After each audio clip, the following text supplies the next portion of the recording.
श्री कृष्ण। राधे राधे। बहुत से साधकों का प्रश्न होता है कि भगवान में मन कैसे लगे, भगवान की निरंतर सेवा हम कैसे कर सकें।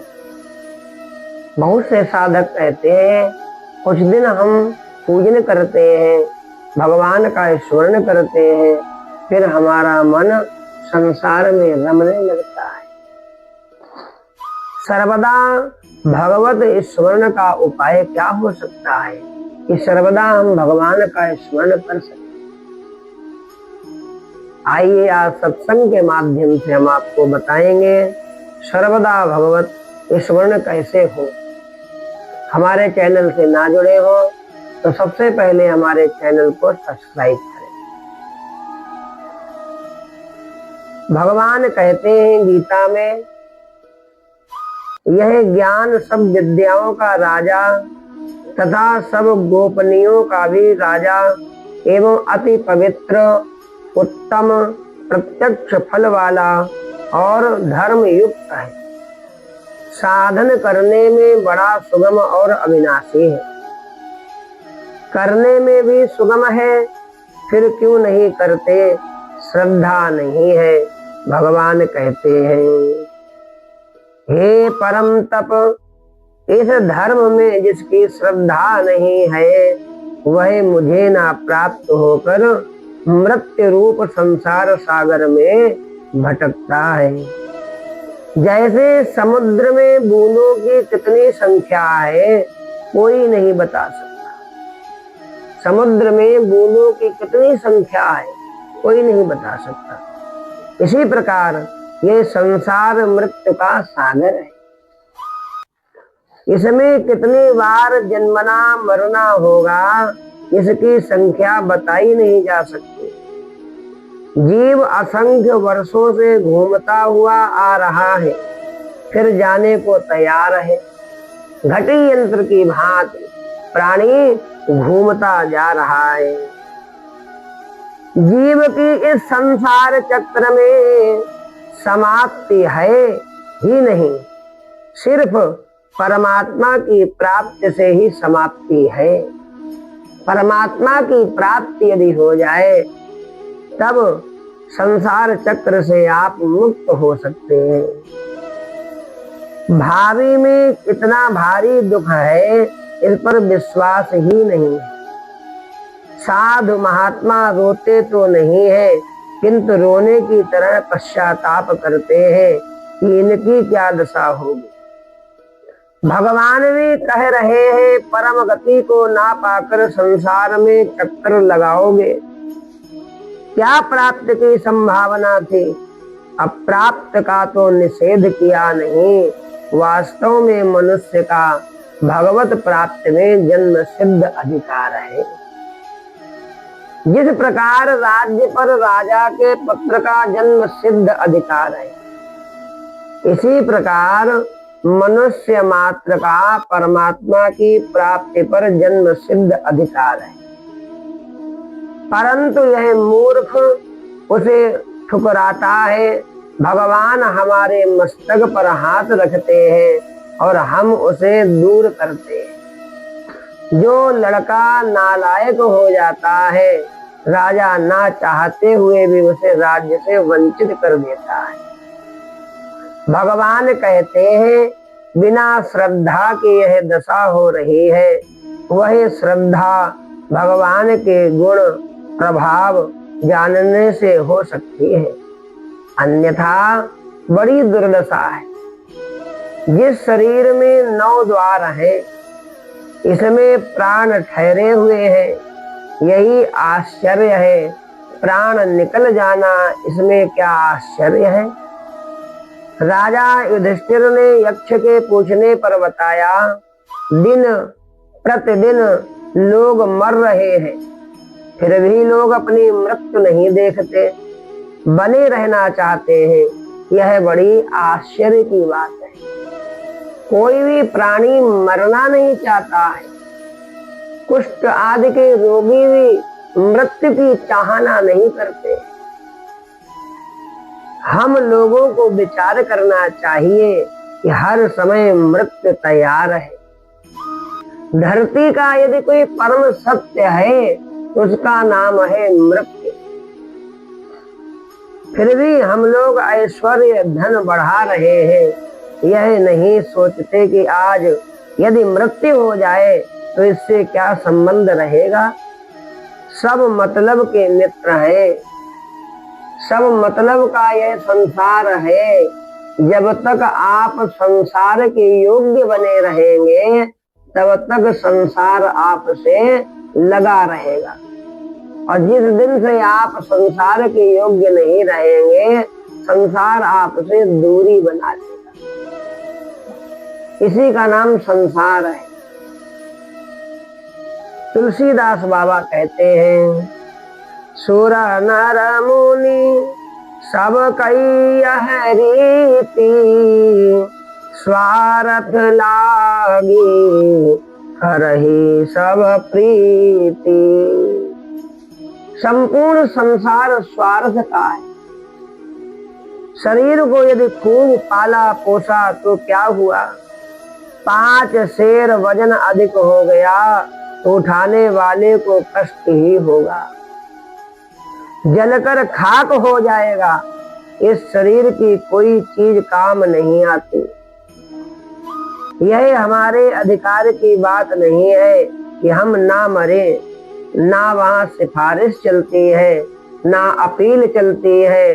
वारंट वहां से कट गया, सिपाही को आकर केवल पकड़ना बाकी रहता है। यमराज के 2 दूत आते हैं और पास में बांध कर यमराज के पास ले जाते हैं, और सारा वही खाता देखकर चित्रगुप्त बताते हैं कि अमुक प्राणी ने जीवन में कौन सा पाप कर्म किया है, कौन सा पुण्य कर्म किया है।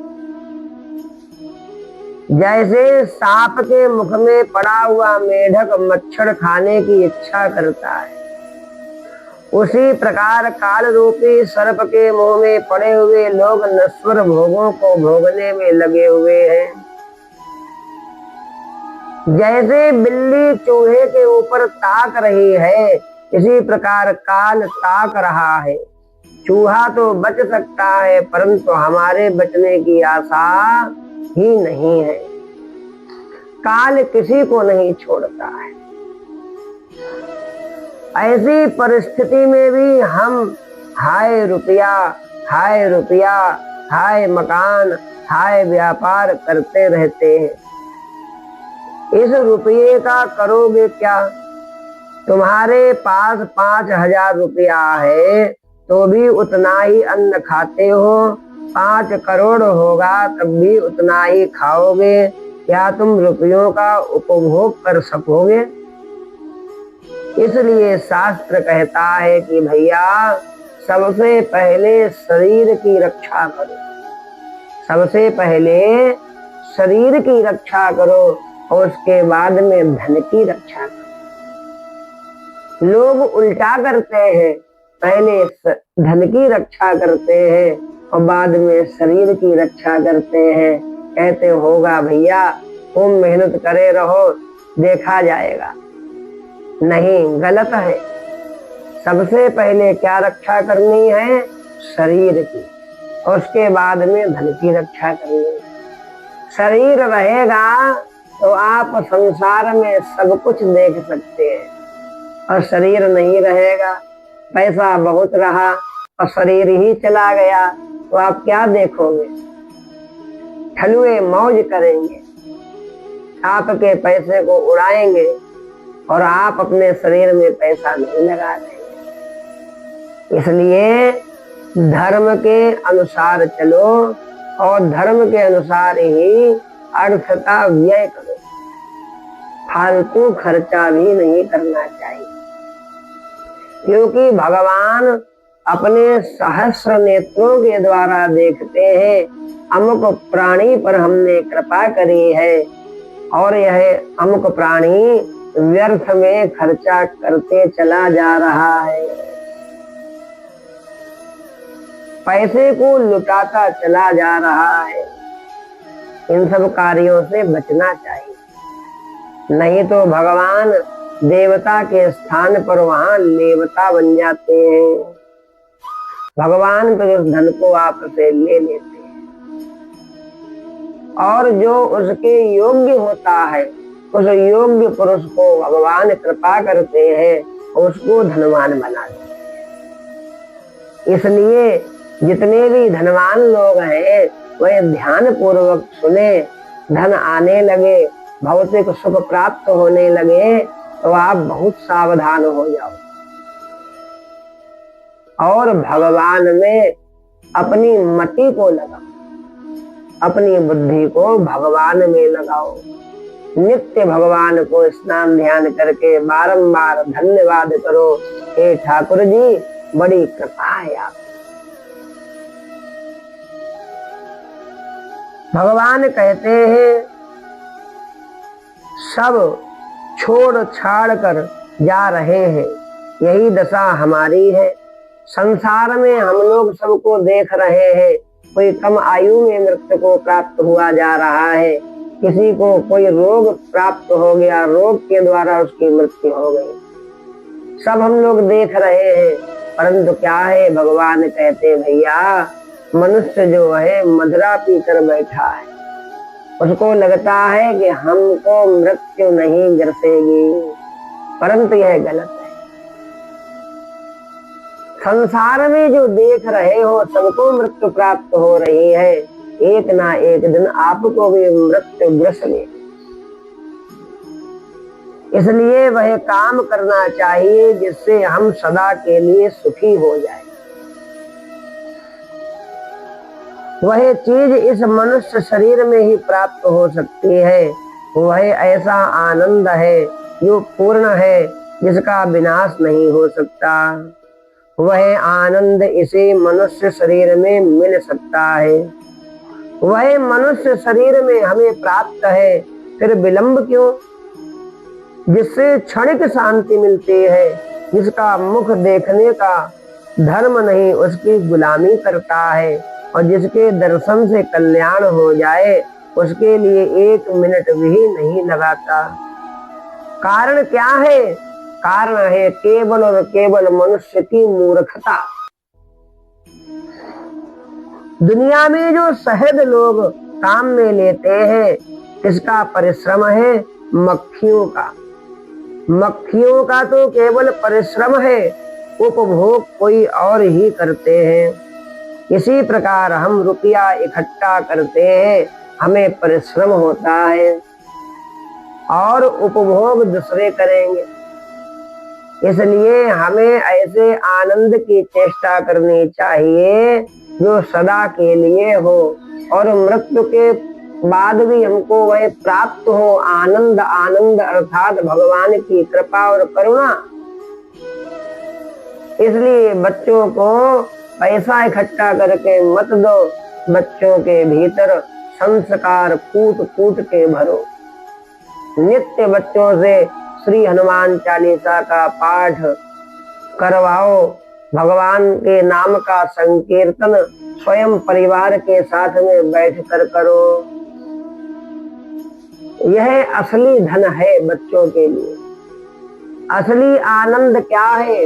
परमात्मा। असली आनंद है परमात्मा। यह नित्य वस्तु है। सांसारिक आनंद उस असली प्रतिबिंब का चिलका मात्र है, उसे क्या पकड़ना। सांसारिक सुख किसी प्रकार रहने का ही नहीं है। परमात्मा का स्वरूप सूर्य के समान है, उसको पकड़ना चाहिए। इस मनुष्य शरीर में यह बड़ा भारी मौका है। मनुष्य से बढ़कर कोई भी योनि नहीं है और कलयुग से बढ़कर काल नहीं हो सकता। कलयुग से बढ़कर कोई काल नहीं हो सकता है।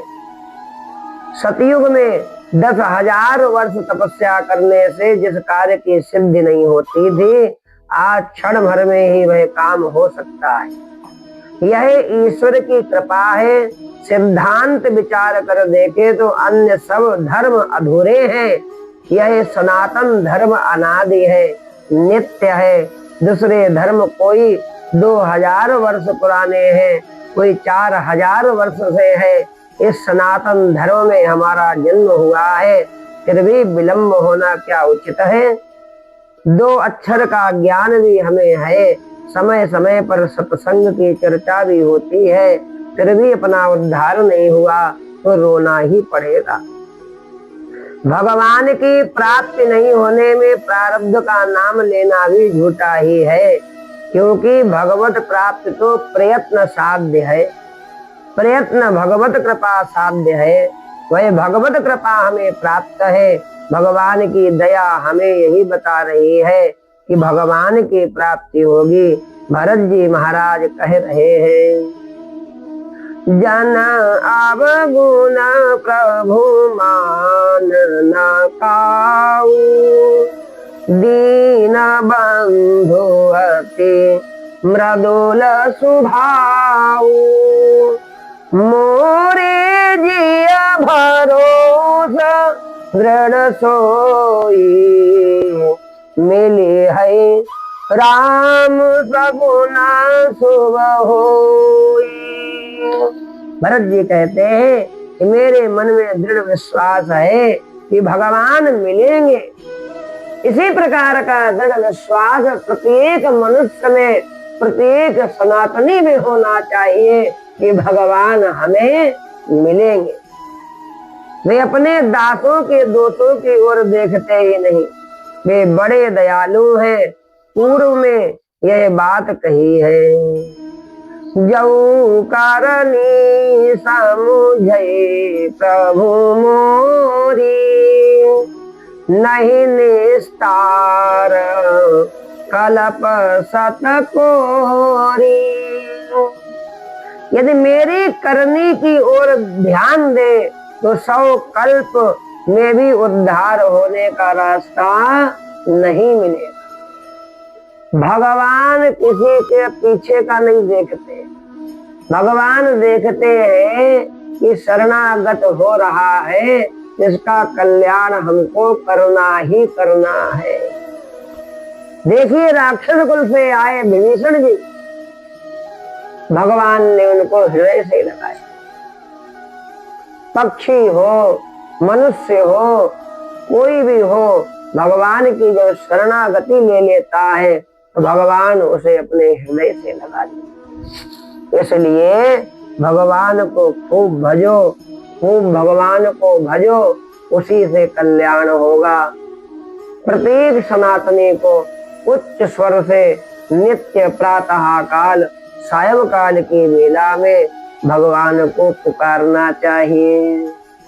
गोविंद जय जय गोपाल जय जय, गोविंद जय जय गोपाल जय जय, श्री राधा रमण हरि गोविंद जय जय, श्री राधा रमण हरि गोविंद जय जय। बोलिए वृंदावन बिहारी लाल की जय। खूब भगवान को भजे, सर्वदा भगवत स्मरण का उपाय करते रहे। यही उपाय है कि मनुष्य शरीर भगवान ने हमको क्यों दिया है। केवल और केवल भगवत स्मरण इस मनुष्य शरीर को तारो। भगवान का स्मरण निरंतर करोगे तो आपका मरण स्वयं सुधर जाएगा और मरण के बाद में भगवान के लोक की प्राप्ति होगी। जय श्री कृष्ण। राधे राधे।